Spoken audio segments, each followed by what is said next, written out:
nos encontramos en la ciudad de Sderot, que históricamente ha sido la primera ciudad de Israel atacada por misil hace 23 años y que además el 7 de octubre pasado también fue atacada por misiles en este grupo terrorista Hamas. Nos encontramos con Gabriel Chocrón, quien es de Conexión Israel y que nos va a platicar un poco más sobre esta ciudad de Sderot y todo lo que han vivido a lo largo de este tiempo, que además dejó de ser habitada, pero que ya la gente ha regresado a la normalidad, Gabriel. Así es, estamos en la ciudad de Sderot, que está a apenas unos 500 metros de la frontera entre Israel y la Franja de Gaza. Como bien decía, es una ciudad que lamentablemente en los últimos 23 años ha vivido en la sombra del terrorismo, una ciudad que ha sufrido el ataque de decenas de miles de cohetes en los últimos años, una ciudad que al mismo tiempo ha tenido que adaptarse entonces a vivir bajo la sombra del terrorismo. Si uno recorre, por ejemplo, la ciudad, uno va a un parque infantil y va a ver que al lado del tobogán donde juegan los niños hay un refugio antimisiles. Suena como algo totalmente ilógico para nosotros que venimos del otro lado del mundo, pero es la realidad que han tenido que enfrentar los civiles que viven acá en la ciudad de Sderot. Una ciudad que si hace 23 años, cuando comenzaron estos ataques, tenía alrededor de 20.000 habitantes, hoy tiene 35.000 habitantes, es decir, ha aumentado su población a pesar de eso, porque se entiende que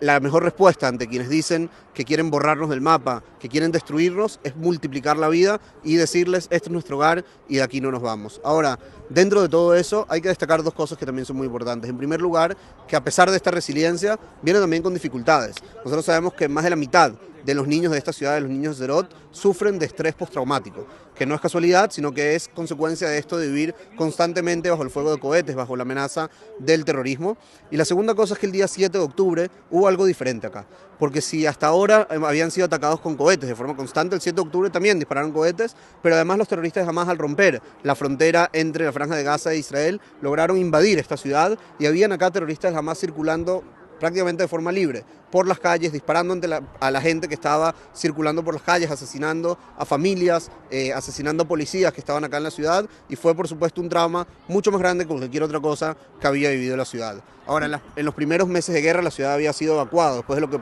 ocurrió el 7 de octubre, pero ya hace varias semanas tomaron la decisión de volver a la ciudad, de retomar las actividades normales de esta ciudad, y ya la vemos nuevamente vibrante y con vida a pesar de las circunstancias. Gabriel, tras 6 meses de los hechos del 7 de octubre,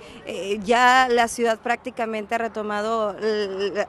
pues ha regresado a la normalidad. Sin embargo, ¿cuál es la seguridad que se le da estando tan cerca de Gaza y aún con la guerra que continúa?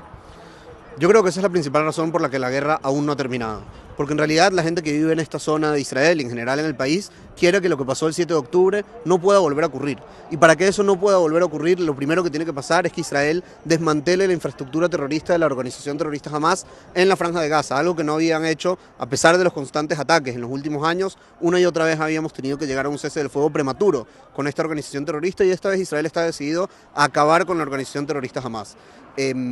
Mientras el Hamas, los líderes del Hamas, siguen diciendo de forma abierta que ellos pretenden cometer una masacre como la del 7 de octubre una y otra vez hasta aniquilar al Estado de Israel, la respuesta de Israel es muy clara, que es que esta guerra solo terminará cuando acabemos con la amenaza del terrorismo de Hamas. Y de esa forma los pobladores de Sderot confían en el ejército, confían en el gobierno de Israel y saben que si acabamos con esa amenaza, ellos podrán vivir en seguridad en este lugar. Pero viven con ese temor constante de estar pegados y de que todavía continúen terroristas aquí a tan solo medio kilómetro de distancia. Sí, en realidad es parte de lo que llevan viviendo por muchos años, no es algo nuevo, a pesar de que el trauma del 7 de octubre fue mucho más grande, pero como decía, la mejor respuesta al terrorismo es la vida, la mejor respuesta al terrorismo es decirle nosotros de acá, no nos movemos. Justamente el terrorismo, la palabra terrorismo viene para aterrorizar a la población de aquí no vive aterrorizada, vive sí bajo la sombra del terrorismo, contando con todas las medidas necesarias para proteger su vida, y así van a seguir viviendo mientras sea necesario hasta que logremos acabar con la amenaza del terrorismo del Hamas. Ahora cuéntanos un poco sobre esta situación que vemos acá a nuestras espaldas, porque encontramos que también desde aquí, desde este punto, se pueden escuchar algunos misiles, se puede ver también ayuda humanitaria que está cayendo hacia Gaza. Así es, en este momento, en el estado actual de la guerra, Israel sigue operando dentro de la Franja de Gaza con mucha menos fuerza en cantidad que en meses anteriores, pero siguen en este operativo para desmantelar la infraestructura terrorista del Hamas. Estamos hablando, por ejemplo, de 600 kilómetros de túneles subterráneos que tiene el Hamas bajo tierra en la Franja de Gaza, bajo escuelas, bajo hospitales, bajo zonas residenciales, lugares donde también disparan cohetes hacia la ciudad de Sderot y hacia todos los alrededores. En este momento las fuerzas israelíes siguen dentro de la franja operando para acabar con la infraestructura terrorista de Hamas. En paralelo, Israel dice de forma clara que nuestra guerra es con el Hamas y no con el pueblo palestino. Nosotros no tenemos ninguna intención en provocar daños a la población civil palestina y es por eso que estamos fortaleciendo cada vez más nuestros esfuerzos humanitarios para que la mayor cantidad de ayuda humanitaria pueda entrar a la Franja de Gaza y los civiles palestinos puedan tener cubiertas todas sus necesidades. Lamentablemente, en este momento sabemos que mientras Israel ha incrementado de forma exponencial la cantidad de ayuda humanitaria que está entrando a la Franja de Gaza, en este momento del otro lado del cruce, del lado gazatí, hay alrededor de 750 camiones de ayuda humanitaria que no están siendo distribuidos por las agencias de la ONU, que no están logrando hacer llegar la ayuda hacia la población de Gaza. Gracias, Gabriel.